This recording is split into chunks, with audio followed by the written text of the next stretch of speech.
also the organizing secretary of our party, Wiper. Now, we are extremely surprised by the sentiments that were recently aired by leaders from our region who lost in the last elections and who purported to be speaking on behalf of our people and on behalf of our party.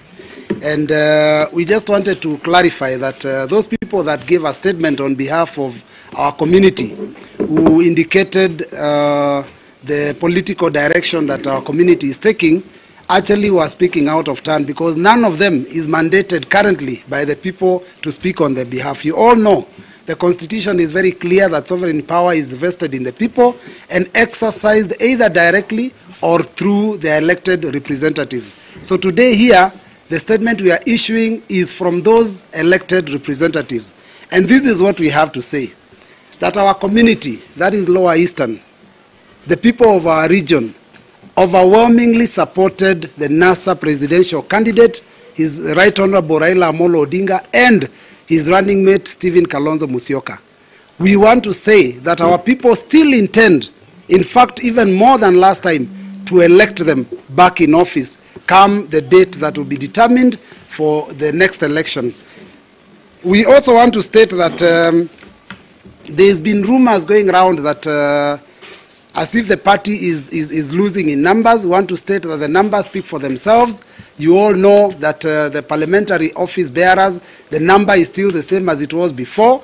Our number of MCAs in the country has gone up, including the nominated ones. We are almost 150 MCAs. We want to state that the positions that are in the party are intact and that the people of this party are still strong and working in support of our party. Now, members, before I give my colleagues an opportunity to comment, would also like to report the resignation of our Secretary General, Honorable Hassan Omar. He handed in his letter of resignation to our party leader when we last held a parliamentary group meeting of NASA in Wiper House 2 days ago, and he indicated that he would be pursuing other endeavors towards scholarship, personal development, and repositioning himself through non-state actors. That was his statement, that was his letter.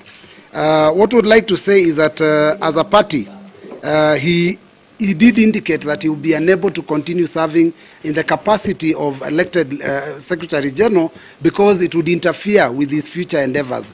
So what we are saying as a party is that we want to thank him extremely for having worked very hard for this party, and we want to wish him all the best in his future endeavors. In the meantime, for our political supporters, our members, we want to state that the party has no vacuum in that office, because the office of the Secretary General in our constitution as Wiper movement has got 2 deputies, and the 2 deputies are still in us and they are still in office. One of the deputies is Honorable Peter Mathuki, seated with us here, and he will give a brief comment on that, and also the Senator Judici Jenny. So the office of Secretary General is ably represented and everything is going on as expected.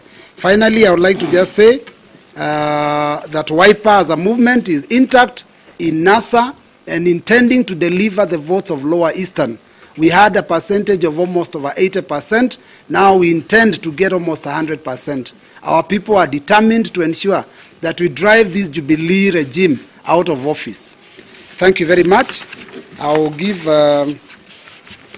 Secretary General an opportunity to...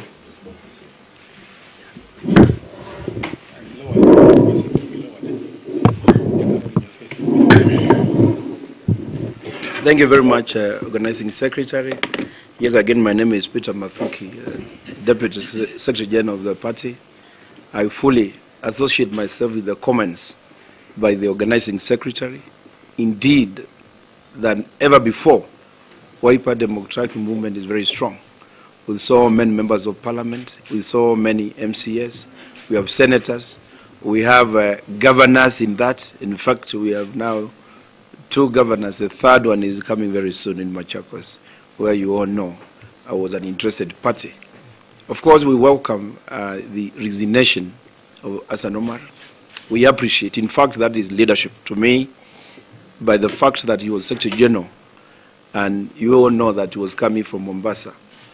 The fact that Mombasa did not perform very well as a party, Wiper, he took responsibility. In fact, we don't have a single member of parliament of Wiper from Mombasa. And I'm sure given those that kind of a situation, he felt he should take responsibility, and therefore he resigned. And that is what it should be all over everywhere. When you don't perform to the expectations, you don't have to wait to be told to leave. You leave, you resign and say, yes, I'm ready to leave. I reorganize, so I give this opportunity to others. So we want to wish him well. In the meantime, we want to assure our supporters and members of the party, indeed, the party structures are still strong. We have 4, actually, vice chairman, deputy chairman of the party who are in office. We have an organizing secretary here with us. We have the 2 deputy secretary generals, that is Senator Sejan and myself, who are here. And we are still ready to continue strengthening the party going forward. To me, actually, this was an opportunity to see how, and you can see strong and very able new leadership with us who have joined, who are ready and prepared to take some of these positions. So there's no vacuum whatsoever. And I want to assure our people that indeed Wiper is the 3rd largest, if not the 2nd largest now political party in the country. So it's not just a political party to wish away. So we want to associate ourselves and say we still remain strong. And for your information, Wiper Democratic Movement is going to produce the next deputy president of the Republic of Kenya. And therefore, it's not a party just to wish away. I thank you.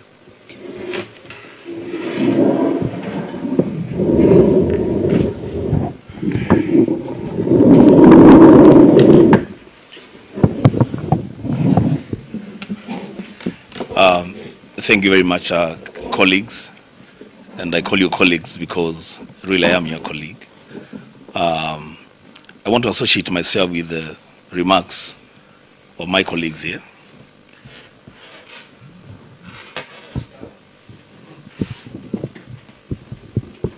Oh, this one. Are we okay? You're good? Thank you. Yeah, so I want to associate myself with the remarks of my colleagues here. But I want to very strongly state that the sentiments associated with the former leadership of Ukambani and of Wiper, led by Senator David Musila, a man we all respect, are really very unfortunate.